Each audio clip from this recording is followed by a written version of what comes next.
Hey everybody, welcome back to Whiteboard Finance. My name is Marco and I'm here to help you master your money and build your wealth. In today's video, we're going to discuss if you should buy a car with cash. So I get a ton of direct messages on both Instagram and Twitter of people asking me if they should buy a car with cash or potentially finance it.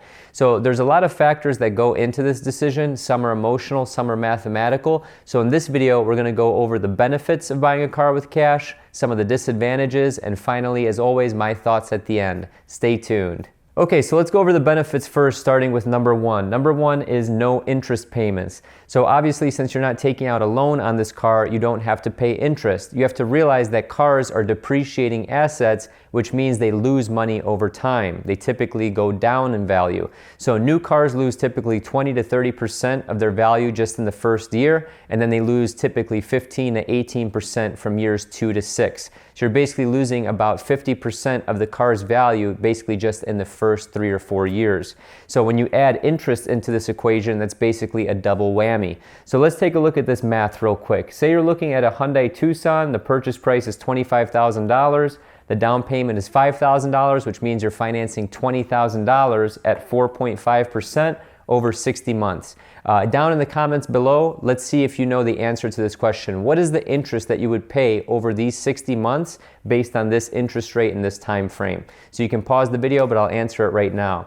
So you would pay over the course of these 5 years $2,372 in interest, okay? So not only are you losing money on the depreciation, you're also losing it on the interest as well. Okay, so staying within the budget, number two, the nice thing about paying with cash is that since we know we have an exact amount that we're working with, it allows us to negotiate an out-the-door price, and that is what we're paying for the car exactly. It doesn't leave any room for, gap insurance, wheel insurance, extra floor mats, detailing jobs, paint protection, all that stuff that you typically don't need when you go through the car buying experience.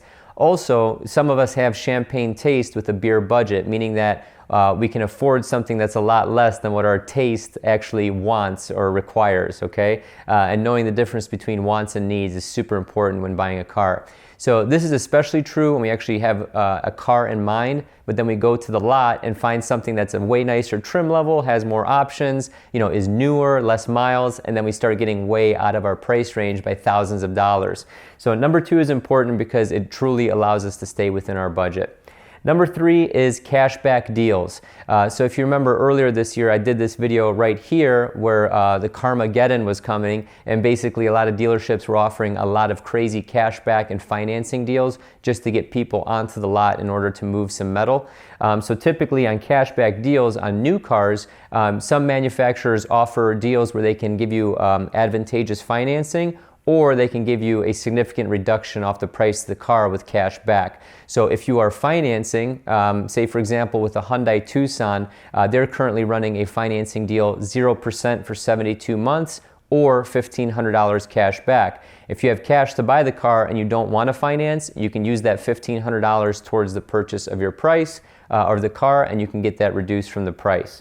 And then finally, number four is negotiating power. So if you buy cars like I buy cars and you're buying them used from private parties and you're skipping the dealership altogether, cash is typically leverage. You have to realize with private parties, they're highly incentivized to want to just do the deal in one lump sum. And when someone shows up with not literally cash, but it can be a certified check, it could be a wire transfer, just knowing that you have those funds will make the seller more agreeable to potentially discounts or getting rid of the car for a lesser price.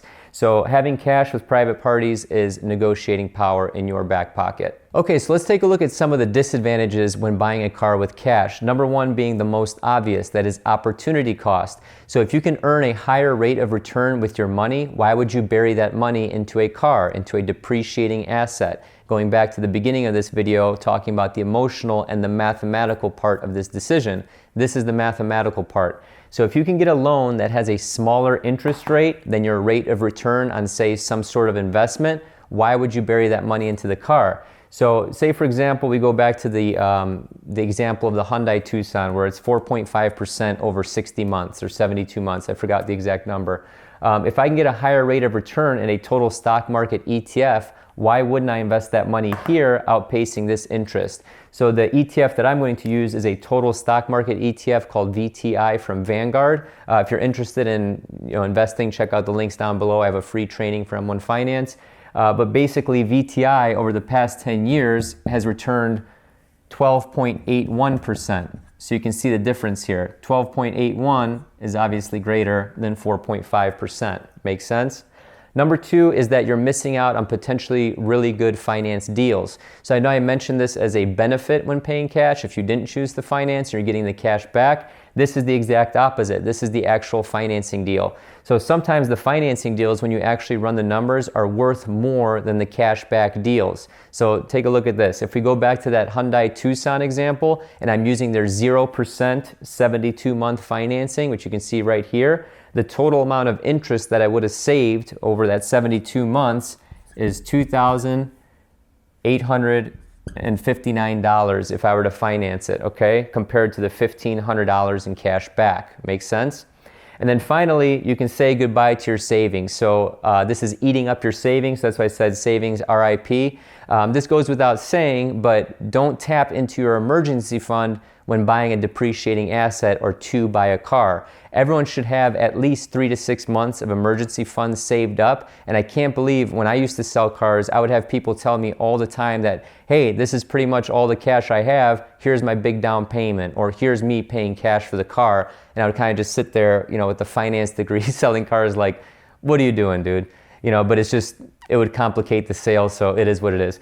But anyway, my point is that you should never eat into your emergency fund to buy a car, and you should never take a big chunk of your net worth that is in cash and use it to buy a car unless you do have that 3 to 6 months, sometimes 12 months in terms of savings.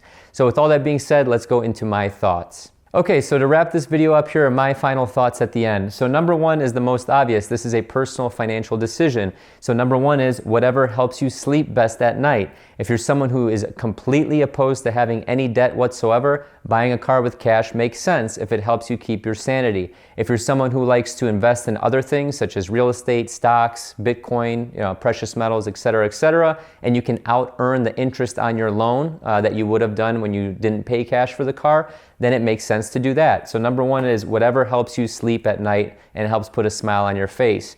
Number two is the best and highest use. So when I worked in commercial real estate, we had a phrase called, what is the best and highest use of this property or this land? You want to make sure that you're making the best of your situation, which means you should be using the best and highest use for your dollars, for your capital. You have to realize your dollar bills are just little soldiers going to war for you, trying to bring back and breed, more soldiers, if you will, kind of like the baby boomers after World War II. But basically, what is the best and highest use of your capital? Meaning that if you can put money into something, investment X, and out-earn your loan interest rate, then it makes sense to do that. And then finally, number three, I know a lot of you don't like this option, especially if you're watching this channel, if you're a fan of Dave Ramsey, for example. Even though leasing is probably the most expensive way to drive or own a vehicle, even though you're just really renting, leasing may make sense in a couple different scenarios. Number one, if you're a business owner and you're writing off the lease payment or a majority of that lease payment because you're using that car for business purposes, then leasing makes sense. Remember, cars are depreciating assets. They go down in value over time, which will only result in hurting your net worth over time if you have all your net worth in cars or in depreciating assets. Number two is that you keep the cars for 6 or more years if you're the owner of them, then it may make sense to actually own the vehicle as opposed to lease. The break-even period typically comes around year 5 or 6 based on all the studies that I've read. So if you're someone that changes cars sooner than that, it may make sense for you to lease instead of buy.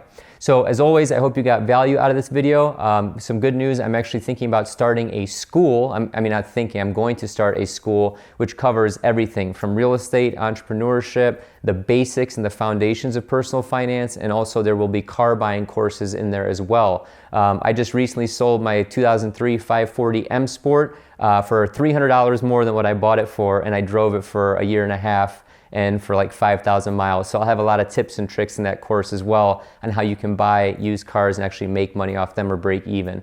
So if you want to join the waiting list, click on the link below. Basically, this will give you a discount when I actually launch the school. As always, thank you so much for watching and have a prosperous day. that was a mouthful, man. Sometimes you gotta buy used, sometimes you gotta buy new, sometimes you gotta lease, sometimes you gotta take Ubers, sometimes you gotta bum a ride, sometimes you gotta hitchhike. But at the end of the day, don't buy a car to impress someone that you don't even know at the stop sign, okay? Don't do it. It's not worth it.